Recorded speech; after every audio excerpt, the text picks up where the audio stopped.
ಹರೇ ಕೃಷ್ಣ ನಮಸ್ತೆ ಸ್ನೇಹಿತರೆ, come back to my Shrihari Krupe YouTube channel. ಸಮಸ್ತ ನಾಡಿನ ಜನತೆಗೆ ಸಂಕ್ರಾಂತಿ ಹಬ್ಬದ ಆರ್ಥಿಕ ಶುಭಾಶಯಗಳು. ಸಂಕ್ರಾಂತಿ ಹಬ್ಬ ಅಂದಿದ ತಕ್ಷಣನೇ ಎಲ್ಲರಿಗೂ ನೆನಪಾಗೋದು ಎಳ್ಳು ಬೆಲ್ಲ, ಕಡಲೆಕಾಯಿ, ಗೆಣಸು, ಅವರೆಕಾಯಿ, ಕಬ್ಬು. ಮೇಯ್ನಾಗಿ ಅಂದರೆ ಸಿಹಿ ಹೌದು, ಸಿಹಿ ಪೊಂಗಲ್ನ ಮಾಡಿ ದೇವ್ರಿಗೆ ನೈವೇದ್ಯಕ್ಕೆ ಅಂತ ಇಡ್ತೀವಿ. ಹೌದು, ಇದನ್ನು ಎಸ್ಪೆಷಲಿ ತಮಿಳ್ನಾಡು ಸೈಡು ಪೊಂಗಲ್ ಅಂತಲೇ ಕೂಗ್ತಾರೆ. ಅವ್ರಿಗೆ ಇದು ಹೊಸ ವರ್ಷ, ನಮಗೆಲ್ಲ ಯುಗಾದಿ ಹೊಸ ವರ್ಷ ಆಗಿರುತ್ತೆ. ನಾನಿಲ್ಲಿ ಡಿಫ್ರೆಂಟಾಗಿ ಡಯಟ್ ಮಾಡೋರಿಗೆ ಮತ್ತು ಶುಗರ್ ಪೇಷಂಟ್ ಎಲ್ಲರೂ ಕೂಡ ಈ ಹಬ್ಬದ ಸವಿಯನ್ನು ಸವಿಬೇಕು ಅಂತ ಅಂದು ಕೆಂಪಕ್ಕಿಯಲ್ಲಿ ಸಿಹಿ ಪೊಂಗಲ್ನ ಮಾಡ್ತಾಯಿದ್ದೀನಿ. ನೋಡಿ, ಒಂದು ಅರ್ಧ ಬಟ್ಲಷ್ಟು ಹೆಸ್ರುಬೇಳೆನ ಚೆನ್ನಾಗಿ ಕೆಂಪಳ್ಳಂಗೆ ಹುರಿದಿಟ್ಕೊಂಡಿದ್ದೀನಿ. ಒಂದು 2 ಅವರ್ಸ್ ಮುಂಚೆನೇ ನಾನು ಕೆಂಪಕ್ಕಿನ ನೆನೆಹಾಕಿ ಇಟ್ಕೊಂಡಿದ್ದೀನಿ.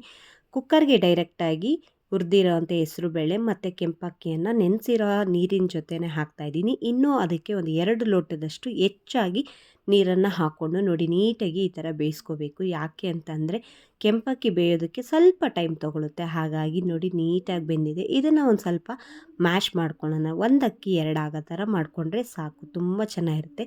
ನೆಕ್ಸ್ಟು ನಾನಿಲ್ಲಿ ಏನು ಆರ್ಗ್ಯಾನಿಕ್ ಬೆಲ್ಲದ ಪುಡಿ ಮತ್ತು ಗೋಡಂಬಿ, ದ್ರಾಕ್ಷಿ, ಬಾದಾಮಿ, ಏಲಕ್ಕಿ ಪುಡಿ ಮತ್ತು ಮೇಯ್ನಾಗಿ ಕೊಬ್ಬರಿ ಮತ್ತು ತುಪ್ಪನ ತೊಗೊಂಡಿದ್ದೀನಿ. ತುಂಬ ಈಸಿ ರೀ ಮಾಡ್ಕೊಳ್ಳೋದು. ನೆಕ್ಸ್ಟು ನಾನಿಲ್ಲಿ ಒಂದು ಬೌಲ್ನಿಟ್ಟು ಅದಕ್ಕೆ ತುಪ್ಪನ ಹಾಕಿ, ತುಪ್ಪ ಬಿಸಿ ಆಗ್ತಿದ್ದ ಹಾಗೆ ಗೋಡಂಬಿ, ದ್ರಾಕ್ಷಿ, ಬಾದಾಮಿ ಹಾಕ್ಬಿಟ್ಟು ಒಂದು 2 ನಿಮಿಷ ನೀಟಾಗಿ ರೋಸ್ಟ್ ಮಾಡ್ಕೊತಿದ್ದ ಹಾಗೆ ಕೊಬ್ಬರಿನೂ ಕೂಡ ತುಪ್ಪದಲ್ಲೇ ನೀಟಾಗಿ ನೋಡಿ ಈ ಥರ ರೋಸ್ಟ್ ಮಾಡ್ಕೋಬೇಕು.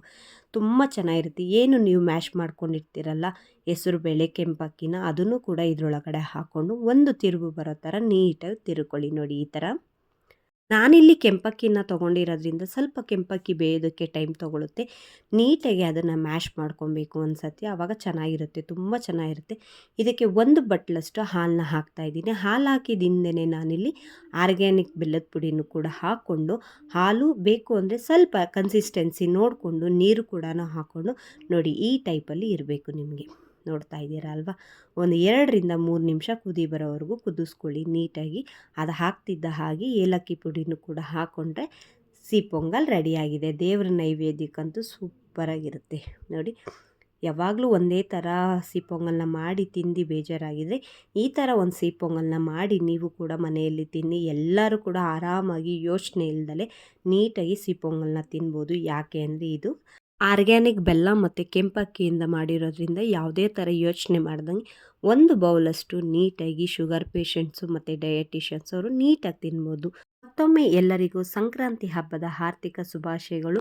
ಈ ಸಿಹಿ ಪೊಂಗಲ್ ನಿಮ್ಮ ಜೀವನದಲ್ಲಿ ಇದೇ ಥರ ವರ್ಷ ಪೂರ್ತಿ ಸಿಹಿಯನ್ನು ತುಂಬಿರಲಿ. ನೀವು ಕಂಡಂಥ ಕನಸು ಎಲ್ಲ ಕೂಡ ನನಸಾಗಲಿ ಅಂತ ನಾನು ಹಾರೈಸ್ತಾ ಇದ್ದೀನಿ. ನೀವು ಕೂಡ ನನಗೆ ಹಾರೈಸಿ, ಹೀಗೆ ನಿಮ್ಮ ಸಪೋರ್ಟ್ ಕೂಡ ಯಾವಾಗಲೂ ಇರಲಿ ಅಂತ ಕೇಳ್ಕೊತಾ ಇದ್ದೀನಿ.